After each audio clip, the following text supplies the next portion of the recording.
Assalamualaikum warahmatullahi wabarakatuh. Selamat malam Sobat Tangsel semua. Selamat datang kembali di program Instagram Live Yakmi Tangsel. Perkenalkan, nama saya Monica Aprianti, mahasiswa dari Stikes Karisma Persada. Pada program Instagram Live malam ini, kita akan membahas tentang kesehatan jiwa selama pandemi. Nah, nantinya topik ini akan kita bahas bersama dengan bintang tamu kita, yaitu salah satu pengurus dari Yakmi Tangerang Selatan. Beliau adalah Ibu Aisyah Maulina Zubaidi. Oke, kita tunggu dulu ya Ibu Aisyah untuk bergabung.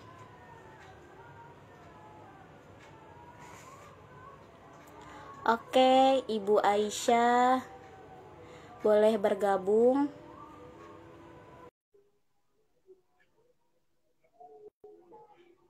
Tunggu sebentar ya. Ibu Aisyah.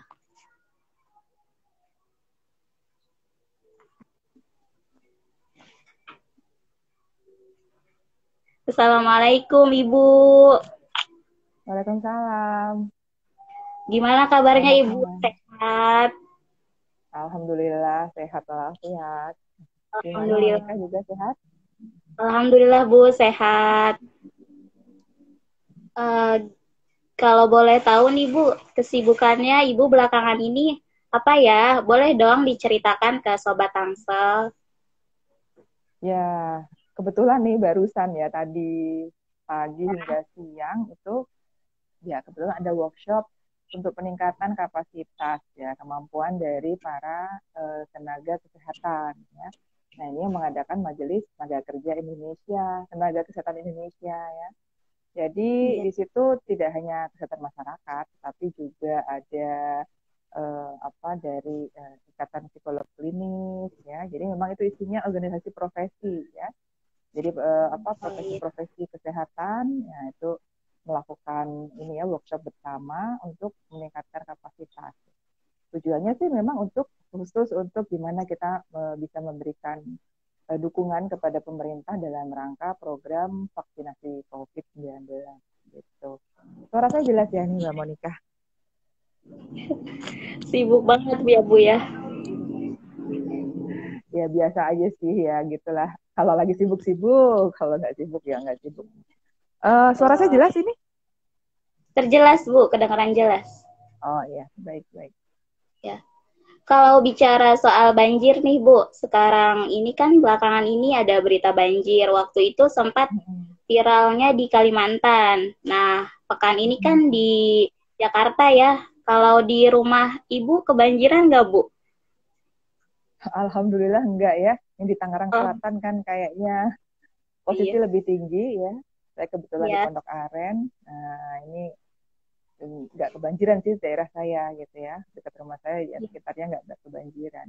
Memang ada ya pojok-pojok tertentu yang mungkin di tikungan sungai gitu ya akibat adanya pengurukan dan sebagainya ya jadinya banjir juga. Oh, ya. Aman berarti Bu ya? Alhamdulillah aman. Alhamdulillah. Wah, penontonnya sudah mulai bergabung nih Bu. Jika ada Sobat Tangsel yang mau bertanya, boleh nanti komentar di bawah ini. Uh, Pertanyaannya seputar tema kita pada malam hari ini, yaitu sehat jiwa selama pandemi. Ya,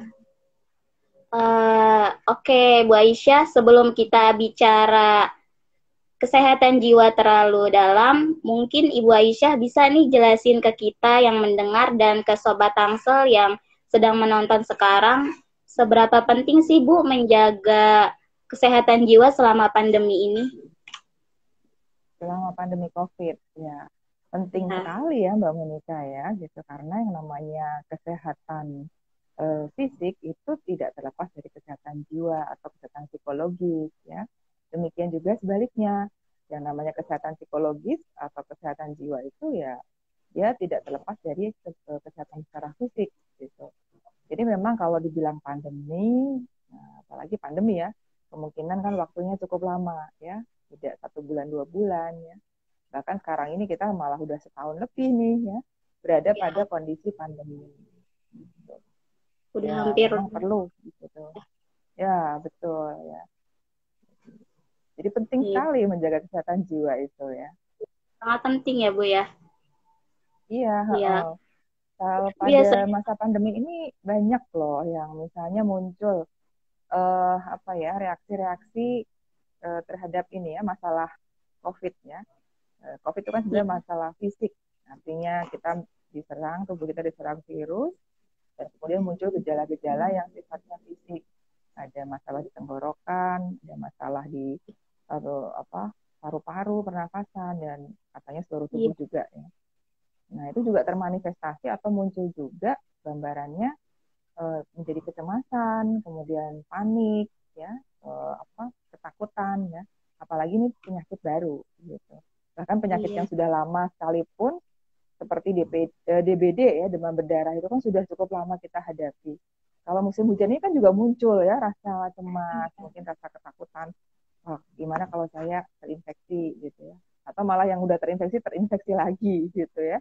Nah, iya. apalagi ini penyakit baru gitu. Ya, itu pasti akan apa ya bisa menyebabkan gangguan pada psikologis atau masalah. Oh iya. Biasanya apa aja sih Bu yang menyebabkan gangguan kesehatan mental ini dan seberapa besar konsekuensinya? Ya, mungkin kita biar sama-sama ini kita tidak menggunakan gangguan ya untuk masalah-masalah yang sifatnya masih umum gitu ya. Jadi kita bilang aja masalah kejiwaan atau masalah psikologis. Karena kalau yang Masalah. namanya gangguan psikologis atau gangguan kejiwaan itu biasanya sudah lebih khusus sesuatu yang bisa disamakan dengan penyakit ya atau apa ya kondisi terdiagnosis oleh dokter. Nah, kalau masalah kejiwaan ini bisa lebih luas gitu ya. Nah, yang menyebabkan itu kemungkinan besar itu adalah ya ini adanya ketidakpastian, ya. Ketidaktahuan kita terhadap penyakit ini, ketidaktahuan Ya, kita terhadap berapa lama akan berakhir ya. Kemudian obatnya apa misalnya. Nah, sekarang ini apalagi ditambah sudah diumumkan bahwa ada vaksin. Nah, ini bagaimana efektivitasnya gitu ya. Nah, tadi siang kebetulan saya juga membahas tentang kecemasan ya pada vaksin. Nah, jadi belum ada vaksin cemas karena bingung nih obatnya apa atau gimana kita menanggapinya. Gitu. Sekarang udah ada iya, vaksin, nah itu juga cemas juga lagi gitu ya. Dan masalahnya adalah ketika muncul kecemasan itu ternyata juga berakibat atau berdampak pada kesehatan fisik yang lain jika kita tidak mengendalikan rasa cemas tersebut gitu. Nah, ya manifestasinya atau munculnya bisa juga ke gejala fisik ya. Nah, mungkin pernah juga ya teman-teman sobat Tangsel ini yang pernah melihat di iya, YouTube atau di apa ya TV adanya misalnya petugas apa perawat yang ketakutan atau cemas karena mau divaksin dan memang ada gitu ya banyak sekali saya lihat juga ya ada kepala puskesmas yang berteriak-teriak ketakutan ya karena mau divaksin ya itu katanya sih karena jarum ya takut pada jarum suntik tapi berdasarkan survei juga ada yang memang menyatakan bahwa sekitar 35% ya yang dari responden itu mereka menyatakan ragu-ragu bahkan juga tidak bersedia divaksin. Kenapa? Karena memang tidak tahu atau belum tahu tentang ini gimana sih efektivitasnya gitu. Nah, jadi memang kalau YAKMI nih ya, kalau kita bicara YAKMI atau kesehatan masyarakat perlu nih ya memberikan informasi ya, komunikasi, edukasi, informasi dan edukasi. Jadi oh, biasanya pemicunya karena nggak tahu ya. Kemudian juga kurang, ya, terlalu banyak membaca berita negatif ya. Belum lagi juga iya, bisa jadi karena memang punya kepribadian yang mudah cemas gitu ya. Kira-kira iya. demikian ya kalau masalah-masalah kejiwaan tersebut. Terus cara menjaga kesehatan mental itu Bu dari gangguan-gangguan kesehatan mental tersebut gimana ya Bu cara menjaganya? Ya, kalau kita lihat lagi dari sisi kesehatan masyarakat ya, kita Ya, tentunya sudah banyak mengenal tentang yang namanya upaya-upaya promotif dan preventif ya. Upaya promotif berarti upaya kita untuk meningkatkan ya, kondisi kesehatan ya. Jadi kalau meningkatkan kondisi kesehatan ya tidak hanya pada orang yang sakit saja atau sedang merasa gelisah gitu ya. Jadi kita mesti meningkatkan supaya jadi lebih baik. Pada orang yang memang sudah sehat pun perlu juga untuk promotif ya, tetap juga meningkatkan kebiasaan sehatnya gitu ya.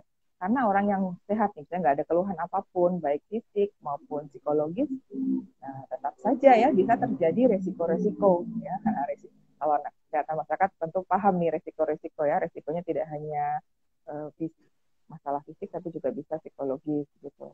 Oleh karena itu kita mesti punya habit ya atau kebiasaan sehat. Apa aja ya kira-kira gitu ya. Ya tentunya kayaknya klise nih kalau ntar saya ngomong ya. Bisa biasa aja kita seperti menjaga perilaku sehat ya. Makan yang bernutrisi, yang seimbang ya. Kalau dari para ahli gizi mengatakan demikian, minum air putih yang cukup, beristirahat tidur yang cukup ya.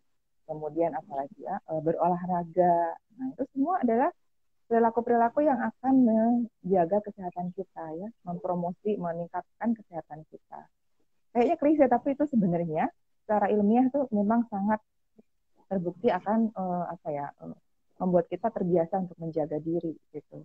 Karena yang namanya kebiasaan kan tidak terbentuk dalam semalam ya, pasti membutuhkan proses dan waktu. Dan kalau sudah terbentuk, nah itu berarti akan membuat kita juga istilahnya tidak mudah sakit lah, tidak mudah kena risiko penyakit atau risiko masalah kejiwaan. Kira-kira demikian ya kalau dari perilaku. Kemudian juga membiasakan diri menjaga pikiran ya, menjaga pikiran untuk tidak mudah curiga ya.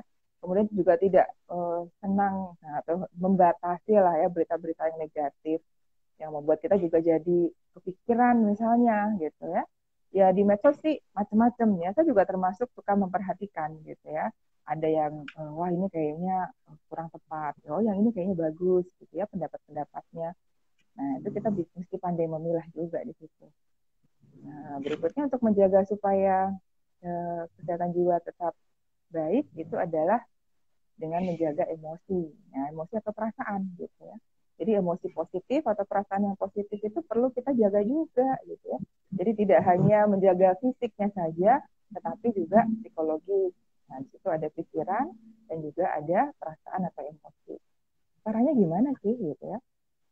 Ya dengan tadi itu ya kita membiasakan diri berpikir positif. Kalau kayaknya perasaannya sedang negatif gimana ya? Oh, kita positif self-talk ya. Jadi berbicara pada diri sendiri tentang hal yang positif tentang diri sendiri juga. Gitu. Bukan untuk menyombongkan ya. Nah, namanya juga ngomong sama diri sendiri gitu ya. Misalnya kalau waduh ini lagi walaupun tampaknya sudah ada vaksin tapi kayaknya pandemi masih mengkhawatirkan gitu ya. Nah, kita bisa berbicara pada diri sendiri gitu ya. Bahwa saya takut tertular gitu ya. Saya takut tertular tetapi saya sudah melakukan pencegahan, masker, cuci tangan dan sebagainya. Insya Allah saya tidak akan tertular. Jadi meyakinkan diri bahwa dirinya mampu untuk menghindari atau mencegah penyakit tersebut. Iya. Kalau masih negatif juga gimana Bu? Kalau masih negatif juga ya kita memikirkan ini ya hal-hal yang positif yang sudah kita lalui di masa lalu. Tentu ada dong ya keberhasilan-keberhasilan yang sudah kita lakukan di masa lalu. Nggak usah yang hebat-hebat lah, misalnya jadi juara tingkat provinsi atau juara nasional, itu cukup tantangannya terlalu tinggi ya. Kalau untuk kita gimana bisa beremosi dan berpikiran positif, ya yang sederhana yang kita capai sehari-hari. Ya misalnya, saya tuh waktu itu punya teman, dia sakit dan saya mendampingi dia, misalnya ketika. Nah itu juga satu keberhasilan. Artinya kita sudah berbuat baik kepada sesama. Nah, jadi memori-memori positif itu juga sangat berguna. Nah, itu aja yang kita tampilkan ya, atau kita ulang lagi dalam pikiran kita. Jangan memori yang negatif terus yang diulang gitu. Ya. Itu juga bisa memicu munculnya emosi-emosi positif. Perasaan kita jadi ikut bahagia kalau ingat bahwa oh iya teman saya senang banget saya temenin, misalnya gitu ya. Jadi itu hal yang baik untuk dilakukan untuk menjaga kesehatan jiwa. Oh iya. Nah, ini Bu, dari Sobat Tangsel sudah ada yang bertanya dari Elwa Pusra. Pertanyaannya, orang yang terinfeksi COVID-19 sangat khawatir akan dijauhkan oleh orang lain, terutama tetangga. Mereka sangat down dengan omongan-omongan tetangga. Bagaimana Bu agar tidak merusak mental pasien COVID ini karena si tetangganya itu? Iya, ya. Oke ya, kita mungkin kalau sebagai tetangga bisa memberikan dukungan sosial ya. Jadi mendukung si pasien COVID tersebut. Bagaimana caranya gitu ya? Kalau di masa pandemi tentu sangat terbatas ya cara kita berhubungan ya. Misalnya udah kalau memang dia sedang masih sakit atau masih positif, kita tidak bisa mungkin berkunjung ke rumahnya ya atau memeluk dia gitu ya. Nah, itu memang satu keterbatasan yang banyak ini ya, berisiko juga untuk kemanusiaan ya. Biasanya kan kita kalau ingin mendapatkan support secara emosi kan mengunjungi gitu ya, kemudian memeluk ya. Jadi itu memang yang saat ini menjadi berkurang ya. Tetapi kita bisa memberikan dukungan yang lain ya, misalnya melalui WA atau melalui handphone, kita telepon dia gitu ya. Kemudian kita dengarkan keluhannya. Setelah itu kita berikan misalnya kita validasi aja atau kita katakan aja bahwa iya memang kamu kayaknya sedang sedih ya atau sedang ketakutan gitu ya. Oke, jadi sekarang saya di sini untuk mendengarkan kamu. Nah, saya selalu ada gitu ya. Tidak perlu memberikan solusi-solusi sebenarnya gitu ya. Dukungan psikologis itu tidak perlu harus oh kamu sebaiknya begini, sebaiknya gitu. Nggak usah gitu ya, karena bisa jadi orang yang sedang gelisah ini atau sedang sedih ini jadi aduh saya mesti melakukan ini ya, saya mesti melakukan itu ya gitu ya. Kita dengarkan saja dan kita berikan dukungan gitu ya. Tapi aku mohon maaf ya nggak bisa berkunjung, nggak bisa mendekati kamu karena kan situasinya seperti ini gitu ya. Nah itu dukungan-dukungan, jadi mendengarkan, memberikan validasi itu artinya apa ya? Kita mengakui bahwa teman kita ini sedang sedih gitu. Jadi jangan bilang, oh, kamu jangan sedih dong gitu lah. Ya sedih kok kita nggak boleh gitu ya. Yang dia yang merasakan gitu. Gitu. Sedih. Kemudian apalagi dukungan yang bisa kita berikan? Mungkin informasi kalau memang teman kita bertanya gitu ya, ini caranya gimana sih misalnya gitu ya. Nah, baru kita berikan saran-saran gitu ya. Dukungan apa lagi? Dukungan materi. Nah, misalnya kita kirimin makanan gitu ya. Atau misalnya dikirimin, nah ini sudah dipraktekkan juga nih ya dengan teman-teman ya. Mungkin yang lain juga sudah melakukan ya. Kan sekarang ini ada grup-grup WA. Nah, itu grup WA. Kalau saya nih udah cukup banyak grup WA alumni sekolah ini, grup WA alumni SMP, SMA, kuliah itu ada ya. Nah kalau ada yang sakit, nah itu turunan ya, kemudian mengirimkan makanan ya, ada yang ngirim vitamin, ya, ada yang kita kirim madu misalnya atau bunga bahkan ya tergantung dari apa yang disukai oleh yang sakit ini. Gitu. Apalagi tadi pertanyaannya ya, kayaknya tadi dukungan yang bisa kita berikan itu ya kalau sebagai tetangga. Kalau sebagai tenaga kesehatan ya kita bisa memberikan Kesehatan. informasi kesehatan. Itu kalau dia masih merasa resah ya masih merasa sedih yang mendalam. Nah mau nggak mau memang bisa kita anjurkan untuk pergi ke tenaga profesional tentunya ya. Gitu. Jadi misalnya ke dokter atau ke psikiater atau ke psikolog gitu ya untuk membantu dia meningkatkan semangatnya lah gitu. Karena kadang-kadang memang bukan gangguan jiwa tapi dia butuh untuk mendapatkan nasihat-nasihat yang lebih profesional gitu ya. Soalnya kan kita bicara sebagai sesama manusia gitu. Demikian Mbak Monica. Ya, selamat datang untuk Pak Mustaqim, Ketua IAKMI Tangsel sudah bergabung. Bapak, terima kasih sudah mau bergabung. Nah, ada Bu pertanyaan lagi nih dari Sobat Tangsel. Dari Anissa KHRNS.25. Halo, selamat malam. Izin bertanya. Jika tubuh kita mempunyai imun yang kuat, namun keadaan mental sedang down, apa bisa penyebab faktor utama terinfeksi virus corona, Bu? Ya. Nah, kalau tadi saya di awal sempat jelaskan ya bahwa kalau kondisi psikologis seseorang ya itu entah takut, entah cemas atau merasa sedih, nah, cukup berkepanjangan misalnya ya sampai berhari-hari itu sudah pasti akan mempengaruhi sistem imun kita ya. Nggak mungkin kita sistem imunnya nggak terganggu dengan kondisi mental yang sedang bermasalah gitu ya. Itu sudah mekanisme secara biologis ya di tubuh kita tuh seperti itu gitu ya. Jadi kalau memang ada permasalahan psikologis yang kita rasakan cukup lama ya, mungkin disebutnya kronis gitu ya, itu sudah pasti yang namanya sistem imun kita terganggu. Nah, oleh karena itu sebenarnya ya, waktu itu harusnya nggak cuma 3M, ya, tidak cuma hanya memakai masker, menjaga jarak, mencuci tangan, tetapi penting juga untuk bisa mengelola stres. Gitu ya, itu kalau saya ngusulinnya gitu. Jadi, sistem stres, keresahan kita itu sangat mempengaruhi sistem imun kita. Begitu juga dalam vaksin ya. Suatu penelitian di luar negeri juga menyebutkan kalau vaksin itu kan butuh waktu untuk berproses, ya, butuh waktu untuk bersinergi dengan tubuh kita. Gitu. Nah, kalau tubuh kita lagi cemas terus ya, takut gitu, ini bener nggak sih vaksin ini bisa membuat saya terhindar gitu ya, terus menerus cemas, terus menerus ketakutan tanpa kita bisa mengendalikan, ya itu sama juga gimana ya menurunkan sistem imun kita jadinya, gitu ya. Jadi kalau keresahan itu terlalu lama memang penting untuk dikendalikan ya. Gitu saya rasa. Jadi jangan dibiarin lah kalau misalnya ada keresahan ya gimana ya supaya saya bisa tidak resah lagi gitu. Jadi keresahan itu anggap aja misalnya kayak kita punya penyakit fisik tapi ringan. Nah, apa misalnya mungkin batuk-batuk ya, atau kena pisau misalnya di tangan lagi ngupas mangga kena pisau, nah itu kan sebenarnya sakit juga tapi kan ringan ya, bisa kita atasi. Sama gitu, kalau kita resah itu sebenarnya juga suatu masalah kejiwaan yang harus segera diatasi juga. Itu Mbak Monica. Ya, Ibu Aisyah. Ada beberapa pertanyaan lagi nih Bu dari Sobat Tangsel. Sepertinya tema kita pada malam hari ini sangat menarik perhatian Bu. Jadi banyak Sobat Tangsel yang bertanya. Iya, dari silakan. Kalau bisa saya jawab, saya jawab. Iya Bu, iya. Dari ini Bu, pertanyaan dari Afiah 99. Bagaimana menjaga sehat jiwa bagi nakes yang menangani pasien COVID Bu? Oke, ya. Bagaimana menjaga sehat jiwa ya, memang ini nakes itu termasuk yang beresiko tinggi ya untuk terkena masalah kejiwaan ya, karena kan dia langsung berhadapan dengan istilahnya apa ya, sumber dari infeksi tersebut.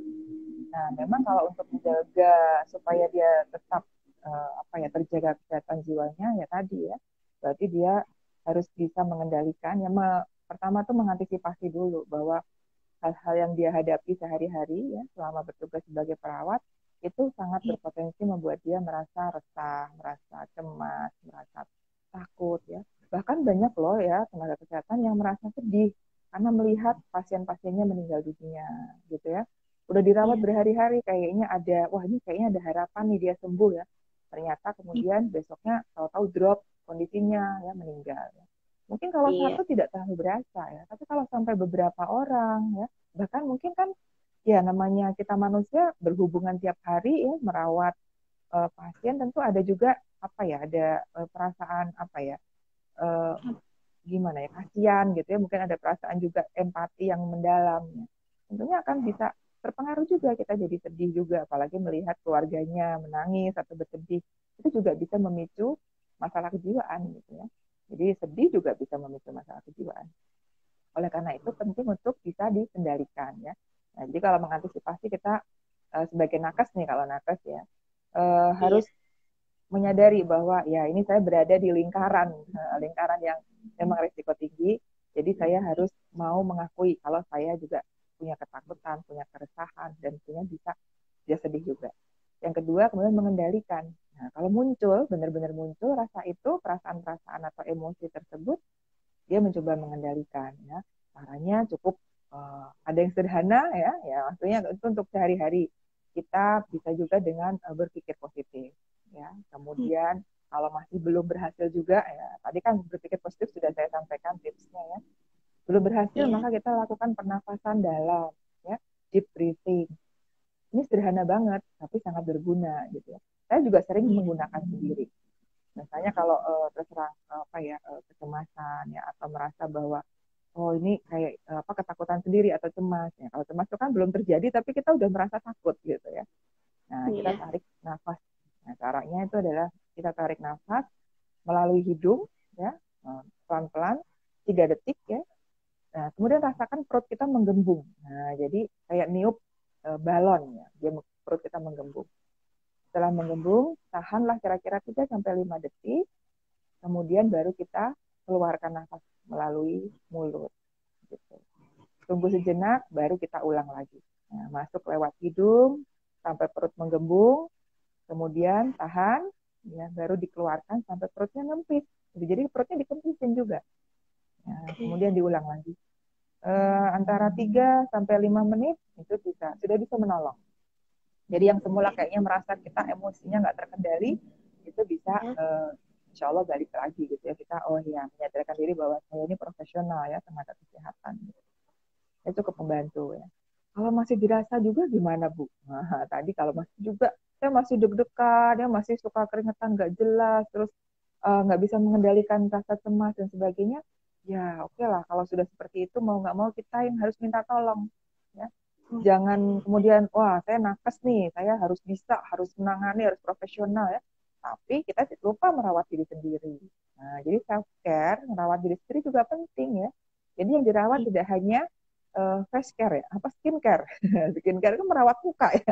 Tidak hanya skincare itu, kita penting juga merawat diri, self-care ya. Kalau memang sudah capek ya, atau misalnya, aduh saya juga sedih banget, saya juga sering jadi marah-marah ke pasien misalnya, nah, itu kita penting tuh. Mungkin curhat ke teman, ya. Mungkin curhat ke atasan juga bisa. Kalau memang dirasa makin gejalanya makin berat, mau nggak mau harus minta tolong profesional, ya, tenaga profesional, ya. Psikiater atau psikolog, ya, atau dokter umum yang sudah dilatih tentang kesehatan jiwa. Gitu. Jadi jangan malu-malu untuk minta tolong. Kita bukan Wonder Woman ya, apalagi Gal Gadot ya. Iya, wah. Ada pertanyaan lagi Bu, ini sepertinya dari mahasiswa tingkat akhir nih Bu. Oke. Pertanyaannya, cara menjaga Monica bukan? Iya Bu, ini sepertinya teman saya Alfia dengan siapa ini DNARR. Pertanyaannya, cara menjaga pikiran kita agar tidak stres karena banyaknya tugas selama pandemi, terus sama mengatur, menjaga emosinya Bu saat mengerjakan laporan nih.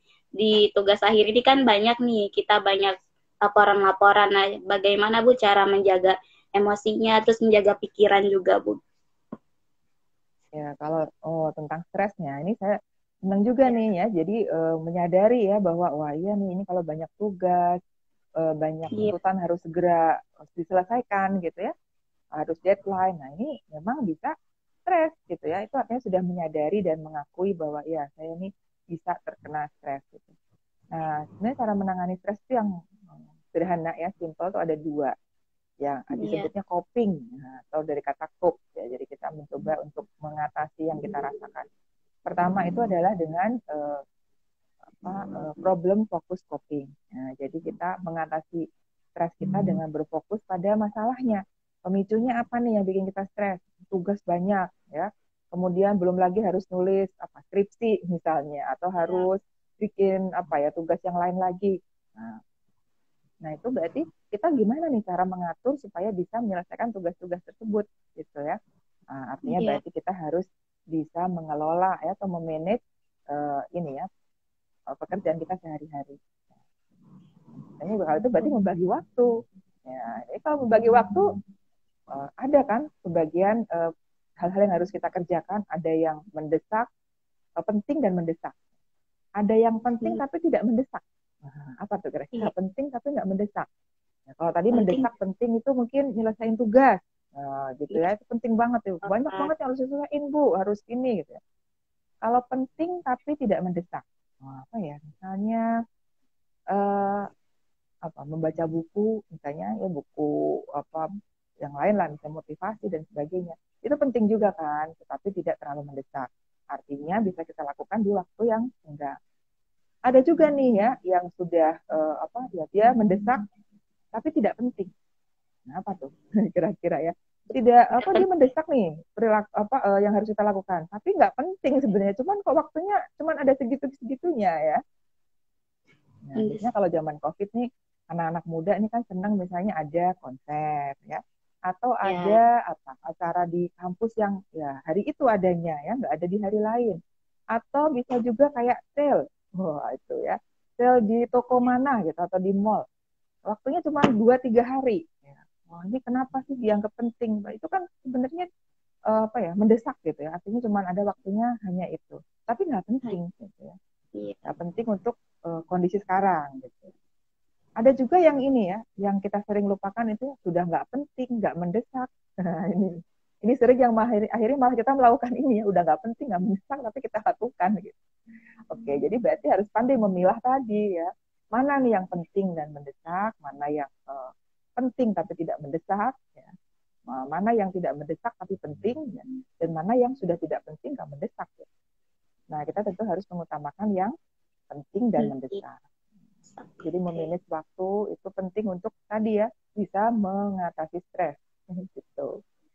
Kemudian apa ya? Biasanya tuh nggak bisa menyelesaikan tugas dengan cepat itu karena apa? Karena menunda, ya nggak?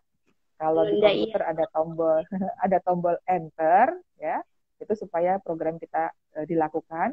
Nah kalau ini di otak kita ini ada tombol entar. Nah kalau ada tombol Iya. entar itu ya kalau ada tombol entar berarti ya nggak dilakukan akhirnya ya entar dulu ya masih lama ntar aja gitu ya. Ntar malam ntar besok nah udah deh ya kalau enter jalan kalau entar nggak jalan gitu ini gimana Ya. nih supaya si entar ini nggak kita tekan nih tombolnya gitu ya nah, Gimana ada tuh, Bu? tips nah ada tips nih caranya ini saya juga sering lakukan karena saya dulu juga termasuk yang suka mencet tombol entar nih Sama. entar aja entar malam entar besok gitu ya nah itu caranya adalah kita misalnya apa harus nulis nah, misalnya apa harus ngetik gitu ya ngetik tugas atau bikin laporan berapa ya kira-kira disuruh 10-15 halaman. Oke, saya kerjakan dulu deh 5 menit aja atau 10 menit aja. Itu harus bisa jadi ya motor lewat. Bisa jadi itu untuk apa ya, menyuruh tubuh kita nih untuk bergeraknya 5 menit 10 menit pertama itu pasti susah banget gitu ya. Saya tahu banget kan juga suka kayak gitu dulu gitu. Nah, tapi lakukan aja gitu ya lakukan aja 5 menit loh ngetik apa kayak aduh tapi kan nggak ada ide pun buat nulis ya tulis aja apa judulnya dulu kayak daftar isinya dulu kayak gitu ya atau nama kita tulis dulu ya pokoknya kita Iya. ketik deh di situ atau tulis tangan dah dulu ya 5 menit 10 menit Iya. udah biasanya setelah kita nulis itu ya pengen Iya. lebih gitu untuk melakukan lebih minimal juga di otak kita ada inspirasi ya atau minimal ada trigger untuk melakukan lebih lagi atau kemudian oh ya harusnya saya bikinnya kayak gini dong gitu. Iya. Kenapa? Nah ini kalau kita tahu cara kerja otak kita tuh yang sangat amazing ya. Iya. Jadi satu gerakan kita itu bisa menstimulasi seluruh isi otak. Gitu. Jadi kalau ada yang Oke. mengatakan otak kita hanya dipakai 10-15%, jangan percaya. Kita menggunakan seluruh bagian otak kita. Ya. Kita menggunakan semua, soalnya nggak mungkin kita bisa jalan, bisa berbicara, mendengarkan sekaligus ya kalau kita nggak pakai seluruh bagian otak kita. Iya. Nah, nanti kalau pengen belajar lebih lanjut, itu namanya belajar biopsikologi. Ya. Belajarnya biologi Psikolog. banget, cuman ada urusannya dengan perilaku. Tadi Oke. baru Jadi problem fokus coping ya. satu lagi, satu lagi itu emotion focus coping. Ya. Jadi menangani stres dengan mengendalikan tadi pikiran, perasaan dan perilaku kita. Jadi supaya nggak terlalu ketakutan ya, kita mengendalikan perasaan kita. Banyak berdoa, curhat gitu ya. Jadi kalau problem fokus coping tadi usahanya, kalau emotion focus coping itu berdoanya. Kira-kira demikian ya kalau mau gampangnya kayak gitu. Terlalu rumit nggak sih? Moga-moga nggak ya. Oh di sini Sobat Tangsel tuh hebat-hebat kok. iya. Semoga bisa dipahami sama Sobat Tangsel. Nah, pertanyaan lagi Bu dari Anissa Rahmawati underscore DS. Saya ingin Ya. bertanya Bu, traveling atau liburan itu penting nggak sih Bu untuk kesehatan jiwa? Namun masih khawatir karena saat pandemi ini. Iya, ya memang ya Kak, semuanya berubah ya dengan adanya pandemi ini. tidak hanya kebiasaan, perilaku gitu ya. Ada yang berubah positif, ada juga yang berubah jadi memberi dampak negatif gitu. Ya Iya, memang traveling itu bagus juga ya. Kita melihat hal-hal yang baru itu juga iya, akan menimbulkan inspirasi ya, memperkaya perasaan kita, pikiran kita gitu ya. Artinya segala hal yang bisa menstimulasi pemikiran atau emosi itu bisa kita lakukan. Nah, oleh karena itu iya, kalau sudah masa pandemi seperti ini, nggak mungkin traveling jauh-jauh ya. Kita mau ke iya, nggak usah jauh-jauh lah, misalnya ke Bandung aja. Kalau misalnya naik kereta harus periksa dulu, ya. Nah, periksa iya, berarti biaya lagi kan. Belum lagi ntar di iya, sana gimana nih? Mau jalan-jalan, kita nggak bisa juga sembarangan makan di rumah makan mana yang kita sukai misalnya ya. Karena kan makan di tempat umum itu termasuk beresiko kan untuk terinfeksi gitu. Nah, ya iya, kita mesti pandai mencari celah nih, ya. Mencari celah nih, kalau saya ngomongnya gini nih, kalau di masa pandemi kita mesti pinter nyari celah ya, supaya tadi gimana supaya tetap jalan, ya, pikiran kita tetap sehat, tapi ya, menyesuaikan dengan kondisi pandemi. Traveling, gimana sih Bu, supaya bisa pikiran sehat, tapi tanpa traveling? Oh bisa, banyak sekali ya. Nah, traveling aja misalnya keliling kompleks atau naik sepeda, itu kita anggapnya traveling atau virtual ya. Sekarang banyak traveling virtual ya. Saya melihat virtual. museum iya museum museum Monas katanya museum nasional katanya bisa juga secara virtual ya. Bisa juga museum apa gajah itu katanya juga ada virtualnya ya. Atau Iya. searching lah ya mana yang bisa dilihat secara virtual ya. Anggap aja jalan-jalan gitu. Walau sebatas virtual ya, Bu. Iya mau nggak mau sekarang ya kita aja mau ketemuan susah nih harus virtual juga. Ya Saya tuh Allah. bahkan ada gitu ya yang belum pernah ketemu gitu ya. Tapi kita sudah kerja sama-sama udah cukup lama, udah setahun ya berarti ya. Tapi belum pernah ketemu secara fisik. Nah, itu Oh, termasuk hal yang harus kita adaptasikan juga. iya. Oke, Sobat Tangsel, karena waktu sudah mau hampir habis, dan masih ada satu pertanyaan lagi nih, Bu. Terkait vaksin COVID, tadi Ibu sempat membahas kecemasannya. Nah, bagaimana sih Bu cara terbaik meyakinkan masyarakat terkait pentingnya melakukan vaksinasi ini dan siapa saja yang harus berperan Bu? Oke ya. Ini yang bertanya kira-kira apa? Dari Kesmas atau dari tenaga kesehatan umum nih, misalnya perawat gitu? Dari Dari ya katakanlah mungkin Kesmas lah ya. Atau kalau yang umum juga nggak apa-apa. Jadi meyakinkan cara terbaik gitu ya. Oh, saya rasa tidak ada cara terbaik ya, karena kita mesti menyesuaikan ya dengan kelompok masyarakat mana yang akan kita berikan informasi. Gitu. Nah, ya, dari kan sudah ada ya survei memang tentang penerimaan vaksin. Nah, itu melibatkan ratusan ribu responden ya. Itu ya, menyatakan bahwa memang sebagian besar sebenarnya menerima, artinya mau kalau divaksin ya. Tapi prakteknya belum tahu kan, waktu itu dilakukan sepertinya itu bulan November. Nah, tapi memang oke, masih ada 35% yang merasa ragu, bahkan menolak gitu ya. Kebanyakan karena tidak tahu. Ya, makanya yang namanya kebutuhan informasi itu sangat tinggi ya di ini responden ini mengatakan demikian ya. Jadi mereka membutuhkan informasi dan informasi yang paling dipercaya menurut mereka ini adalah dari tenaga kesehatan gitu ya, bisa oke, dokter, perawat, kemudian tenaga kesehatan masyarakat gitu ya, atau psikolog klinis ya itu mereka lebih percaya dibanding misalnya dari yang lain.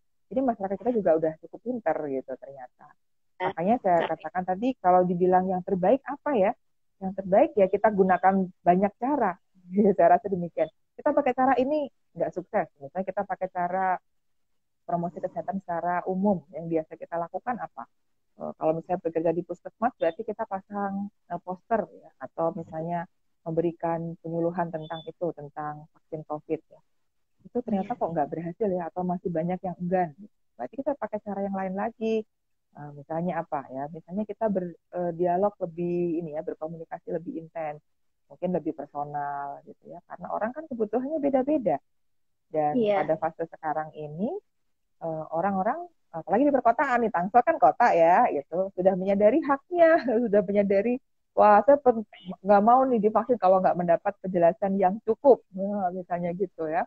Eh, Bahkan orang-orang di perkotaan memang juga tahu bahwa dia bisa juga mengajukan komplain ya terhadap misalnya apa kekurangan sarana gitu ya.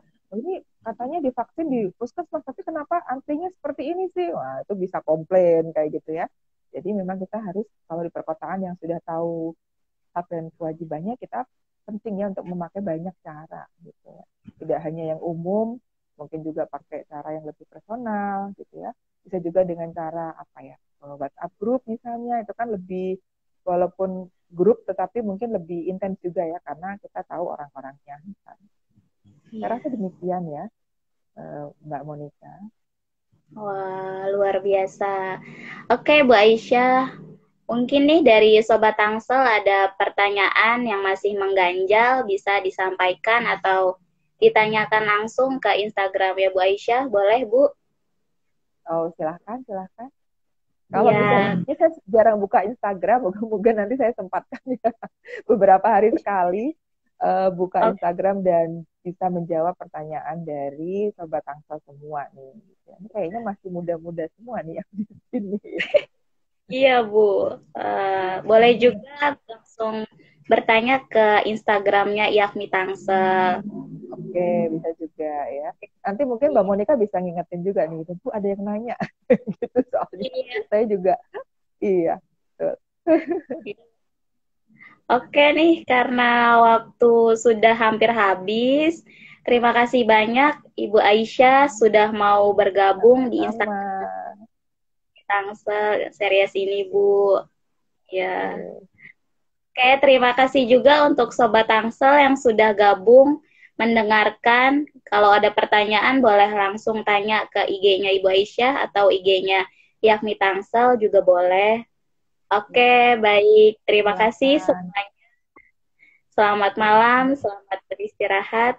Assalamualaikum warahmatullahi wabarakatuh. Waalaikumsalam warahmatullahi wabarakatuh. Sampai ketemu lagi. Ya, Ibu, selamat berjumpa lagi.